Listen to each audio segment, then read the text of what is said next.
नमस्कार मैं मौजिद बंधुसकल पलकते चाওক আজি 9টা গুৰুত্বপূৰ্ণ খবৰ। প্ৰথমটো খবৰ, শীঘ্ৰেই পঞ্চায়ত নিৰ্বাচনৰ প্ৰতিশ্ৰুতি পূৰণ কৰিব মুখ্যমন্ত্ৰী হিমন্ত বিশ্ব শৰ্মাই।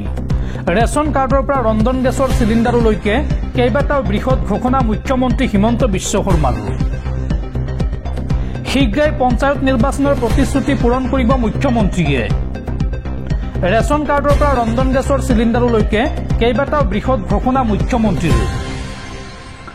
আগন্তুক 2-3 মাহৰ ভিতৰতে ৰাইজক দিয়া প্ৰতিশ্ৰুতি পূৰণ কৰিব মুখ্যমন্ত্ৰীয়ে। ৰেচন কাৰ্ডৰ হিতাধিকাৰীয়ে চাউলৰ উপৰিও এতিয়াৰ পৰা লাভ কৰিব দাইল, চেনি আৰু নিমখ। অহা 1 অক্টোবৰৰ পৰা বজাৰতকৈ কম মূল্যত হিতাধিকাৰীয়ে লাভ কৰিব দাইল, চেনি আৰু নিমখ। আৰু লগতে নতুনকৈ অৰুণোদয় আঁচনিত অন্তৰ্ভুক্ত হোৱা হিতাধিকাৰীয়ে শীঘ্ৰেই লাভ কৰিব ধন। আৰু 300 টকা কম দামতে লাভ কৰিব ৰন্ধন গেছৰ চিলিণ্ডাৰ। মাত্ৰ 700 টকাতে একোটা চিলিণ্ডাৰ লাভ কৰিব ৰাজ্যবাসীয়ে। উজ্জ্বলা আঁচনিৰ কাৰ্ড থকা হিতাধিকাৰীয়ে কম মূল্যত লাভ কৰিব ৰন্ধন গেছৰ চিলিণ্ডাৰ। ৰাজ্যবাসীক উদ্দেশ্যি এইদৰে কেইবাটাও বৃহৎ ঘোষণা কৰিছে ৰাজ্যৰ মুখ্যমন্ত্ৰী ডক্টৰ হিমন্ত বিশ্ব শৰ্মাই। পৰৱৰ্তী খবৰ, ৰাজ্যত পুনৰ ভয়ংকৰ মৰ্টাৰ বিস্ফোৰণ। এইবাৰ ভাৰত ভূটান সীমান্তত ভয়ংকৰ মৰ্টাৰ বিস্ফোৰণত মৃত্যু হৈছে এটি শিশুৰ, লগতে আহত হৈছে মহিলাৰ লগতে আন এটি শিশু। তামুলপুৰৰ ভাৰত ভূটান সীমান্তত মৰ্টাৰ বিস্ফোৰণ। এই বিস্ফোৰণত থিতাতে নিহত হৈছে ইমা বড়ো নামৰ এটি শিশু। আৰু লগতে গুৰুতৰভাৱে আহত হৈছে মহিত বসুমতাৰী নামৰ আন এটি শিশু। আৰু নিজৰা বসুমতাৰী নামৰ এগৰাকী মহিলাও এই ঘটনাত গুৰুতৰভাৱে আহত হৈছে। এই 2 শিশুৱে মৰ্টাৰটো বুটলি আনিছিল পথৰ কাষৰ নলাৰ পৰা। আৰু ঘৰত খেলি থকাৰ সময়তে হঠাৎ বিস্ফোৰিত হয় এই মৰ্টাৰটো। আৰু ঘটনাস্থলীত তামুলপুৰ আৰক্ষী উপস্থিত হৈ আৰম্ভ কৰিছে তদন্ত। পৰৱৰ্তী খবৰ, ৰাজ্যজুৰি চলিছে অসম আৰক্ষীৰ অভিযান। অসমত পাকিস্তানী লিংকৰ ঘাটিত অপাৰেশ্যন ঘোষ্ট চলাইছে অসম আৰক্ষীয়ে। হোৱাটছএপ ব্যৱহাৰ কৰিলে সাৱধান, আপুনি হ'ব পাৰে টাৰ্গেট। অসমত উলিওৱা চিমিৰে পাকিস্তানক যোগান ধৰে গোপন তথ্য। আৰু এই সন্দৰ্ভত 7জনক গ্ৰেপ্তাৰ কৰা হৈছে। ৰাজ্যৰ প্ৰান্তে প্ৰান্তে চলিছে অসম আৰক্ষীৰ অভিযান। অসমত উলিওৱা চিমেৰে পাকিস্তানক যোগান ধৰে গোপন তথ্য। অসমত পাকিস্তানী লিংকৰ ঘাটি। আৰু এই সন্দৰ্ভত অসম আৰক্ষীয়ে চলাইছে অপাৰেশ্যন ঘোষ্ট। আৰু এই অপাৰেশ্যন ঘোষ্টৰ অধীনত বৰ্তমানলৈকে গ্ৰেপ্তাৰ কৰা হৈছে 7জনক। ৰাজ্যৰ প্ৰান্তে প্ৰান্তে চলিছে অসম আৰক্ষীৰ অভিযান। পাকিস্তানে এইবাৰ টাৰ্গেট কৰিছে হোৱাটছএপ। ভাৰতৰ হোৱাটছএপৰ OTP যায় পাকিস্তানলৈ।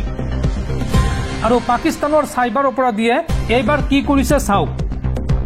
ভাৰতৰ নম্বৰেৰে হোৱাটছএপ খুলিবলৈ OTP পাকিস্তানলৈ পঠিয়াই আছে। আৰু এই সন্দৰ্ভত এই সমগ্ৰ প্ৰক্ৰিয়াৰ টাৰ্গেটত আছে ভাৰতৰ সহজ সৰল মানুহ, অৰ্থাৎ সাধাৰণ নাগৰিক। আৰু এইকেইটা দিনত আপোনালোকে ভুলতো ফ্ৰী চিম কাৰ্ড নল'ব। ফ্ৰী চিম কাৰ্ড আপোনালোকে ভুলতো নল'ব। অচিনাকি মানুহৰ সৈতে নাপাতিব কোনো চেঞ্চিটিভ কথা। পাকিস্তানৰ চাইবাৰ অপৰাধীয়ে যিকোনো মুহূৰ্তত টাৰ্গেট কৰিব পাৰে আপোনাক। আৰু এণ্টি নেশ্যনেল কামৰ বাবে ব্যৱহাৰ হ'ব পাৰে আপোনাৰ নম্বৰ। সুকলমে ৰাখক নিজৰ ডকুমেণ্টছ। আৰু ফেক চিম কাৰ্ড সন্দৰ্ভত অসম আৰক্ষীয়ে ৰাজ্যত চলাইছে বৃহৎ অভিযান। আৰু অপাৰেশ্যন ঘোষ্ট সমগ্ৰ অসমত চলাইছে অসম আৰক্ষীয়ে। দৰ্শকসকল, আৰু বহুতো গুৰুত্বপূৰ্ণ খবৰ আছে।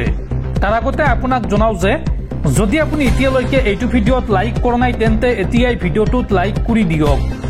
আৰু এনেকুৱা ধৰণৰ ভিডিঅ'সমূহ নিতৌ চাবলৈ চেনেলটো ছাবস্ক্ৰাইব কৰি কাষত থকা বেল আইকনটো প্ৰেছ কৰি ৰাখক। পৰৱৰ্তী খবৰ, চৰকাৰী ঘৰক লৈ আহি গ'ল ডাঙৰ খবৰ। চৰকাৰী ঘৰৰ ক্ষেত্ৰত নিয়ম সলনি কৰা হৈছে। এতিয়াৰ পৰা ঘৰত বাহন থাকিলেও আপোনালোকে লাভ কৰিব চৰকাৰী পকী ঘৰ। অসমত কোনো ঘৰতে কোনো পৰিয়ালতে কেঁচা ঘৰ নাথাকে। অসমৰ সকলো কেঁচা ঘৰ পকী কৰা হ'ব। অসমত আহি ৰাজ্যৰ লাখ লাখ লোকক এই ভাল খবৰ দিলে কেন্দ্ৰীয় মন্ত্ৰী শিৱৰাজ সিং চৌহানে।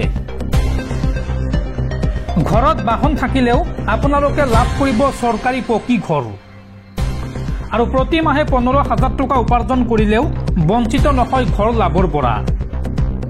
পকী ঘৰ নথকা ৰাজ্যৰ লাখ লাখ লোকক ভাল খবৰ দিলে চৰকাৰে। অসমৰ প্ৰতিটো কেঁচা ঘৰ হৈ পৰিব পকী। PMAY আঁচনিৰ অধীনত আপুনিও লাভ কৰিব চৰকাৰী পকী ঘৰ আৰু অসমলৈ আৰু নতুনকৈ 3.76 লাখ অৰ্থাৎ 3,76,000 পকী ঘৰ অনুমোদন দিছে কেন্দ্ৰীয় চৰকাৰে। কেন্দ্ৰীয় মন্ত্ৰী শিৱৰাজ সিং চৌহানে অসমবাসীক দিলে এই ভাল খবৰ। পৰৱৰ্তী খবৰ, অৱশেষত কণিকা হজাৰ বিৰুদ্ধে ৰুজু কৰা হ'ল গোচৰ। উমৰাংচৰ অবৈধ কয়লা খননৰ প্ৰসংগত ৰুজু কৰা হৈছে গোচৰ। ডিমা হাছাৰ চিএম দেৱলাল গাওলছাৰ পত্নী কণিকা হজাই আৰু উমৰাংচৰ 3 কিলোৰ অবৈধ খনিত প্ৰাণ হেৰুৱাইছিল 9জনকৈ শ্ৰমিকে, যি ঘটনাই সমগ্ৰ ৰাজ্য কঁপাই গৈছিল। কিছুদিন পূৰ্বে উমৰাংচৰ অবৈধ কয়লা খনিত 9জনকৈ শ্ৰমিকৰ মৃত্যু হৈছিল আৰু এই ভয়ংকৰ দুৰ্ঘটনাটোৰ পাছতে কণিকা হজাৰ বিৰুদ্ধে উঠিছিল গুৰুতৰ অভিযোগ আৰু এই সন্দৰ্ভত অৱশেষত গোচৰ ৰুজু কৰা হৈছে কণিকা হজাৰ বিৰুদ্ধে। পৰৱৰ্তী খবৰ, পাকিস্তানক সমৰ্থন কৰি আৰক্ষীৰ জালত কলগাছিয়াৰ যুৱক। গুৱাহাটীৰ নট বোমাৰ পৰা গ্ৰেপ্তাৰ কৰা হৈছে আজাদ ইমৰান হুছেইনক। ফেচবুকত পাকিস্তান জিন্দাবাদ বুলি দিছিল পোষ্ট আৰু তাৰ পিছতে গ্ৰেপ্তাৰ কৰা হৈছে এইগৰাকী দেশদ্ৰোহী যুৱক আজাদ ইমৰান হুছেইনক।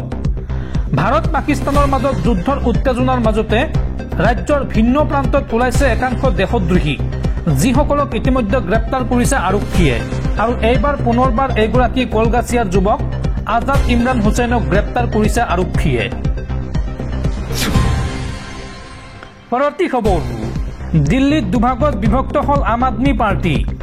দিল্লী পৌৰ নিগমৰ 15গৰাকী আপৰ সদস্যই গঠন কৰিলে নতুন দল, বিজেপিলৈ সমৰ্থনৰ ইংগিত। দিল্লীত দুভাগত বিভক্ত হ'ল আম আদমি পাৰ্টি চমুকৈ আপ।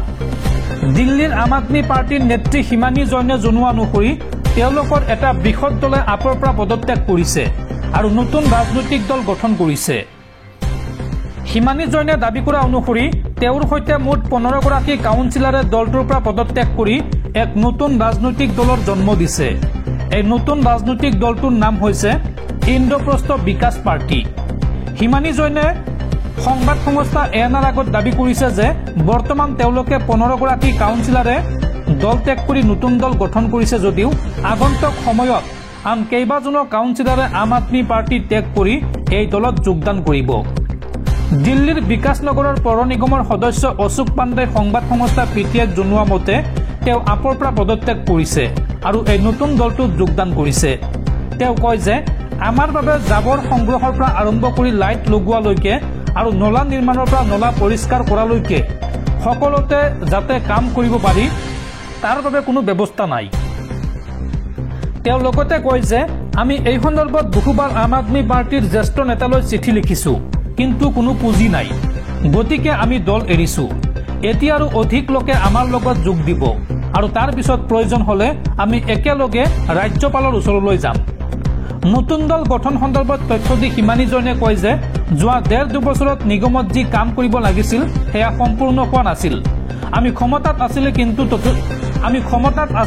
কিন্তু তথাপিও কাম সম্পূৰ্ণ হোৱা নাছিল, কাৰণ যদি আমাৰ মন কেৱল যুঁজতে থাকে তেন্তে আমি কেনেকৈ দিল্লীবাসীৰ বাবে কাম কৰিম। তেওঁ কয় যে সেইবাবে আমি এটা নতুন দল গঠন কৰিছোঁ, যাৰ মতাদৰ্শ হৈছে আমি দিল্লীৰ জনসাধাৰণৰ বাবে কাম কৰিব লাগিব। আমি সেই দলটোকে সমৰ্থন কৰিম যিয়ে দিল্লীৰ স্বাৰ্থত কাম কৰিব আৰু এই বাৰ্তাৰে তেওঁ দিল্লীৰ বৰ্তমানৰ বিজেপি চৰকাৰক সমৰ্থন দিয়াৰে যে ইংগিত প্ৰদান কৰিছে সেয়া স্পষ্ট হৈ পৰিছে। পৰৱৰ্তী খবৰ, ভাৰত পাকিস্তানৰ যুদ্ধক লৈ আন এক ডাঙৰ খবৰ। অপাৰেশ্যন সিন্দুৰক লৈ এইবাৰ ডাঙৰ মন্তব্য কৰিছে কেন্দ্ৰীয় গৃহমন্ত্ৰী অমিত শ্বাহে। অমিত শ্বাহে এই সন্দৰ্ভত কয় যে স্বাধীনতাৰ পাছত ভাৰতে পাকিস্তানৰ 100 কিলোমিটাৰ ভিতৰলৈ গৈ আক্ৰমণ কৰিছে আৰু আমি 100তকৈও অধিক সন্ত্ৰাসবাদীক উৰুৱাই দিছোঁ। এয়া আমাৰ বৃহৎ সফলতা। এই মন্তব্য কেন্দ্ৰীয় গৃহমন্ত্ৰী অমিত শ্বাহৰ। পাকিস্তানক যোগ্য প্ৰত্যুত্তৰ দিয়া হৈছে। স্বাধীনতাৰ পাছত ভাৰতে পাকিস্তানৰ 100 কিলোমিটাৰ ভিতৰলৈ গৈ আক্ৰমণ কৰিছে। আমি পাৰমাণৱিক শক্তিৰ ধমকি ভয় নকৰোঁ। পাকিস্তানৰ ভিতৰলৈ গৈ এয়াৰ বেছ ধ্বংস কৰি দিছোঁ। আমাৰ এয়াৰ ডিফেন্স ছিষ্টেম বহুত শক্তিশালী। পাকিস্তানে আমাৰ কোনো ক্ষতি কৰিব নোৱাৰিলে। আমি 100তকৈও অধিক সন্ত্ৰাসবাদীক উৰুৱাই দিলোঁ। সন্ত্ৰাসবাদৰ বিৰুদ্ধে এয়া আমাৰ কঠোৰ স্থিতি। ভাৰতীয় জল, স্থল আৰু বায়ু সেনা এই তিনিও সেনাক লৈ আমি গৰ্বিত। অপাৰেশ্যন সিন্দুৰক লৈ কেন্দ্ৰীয় গৃহমন্ত্ৰী অমিত শ্বাহৰ এই মন্তব্য।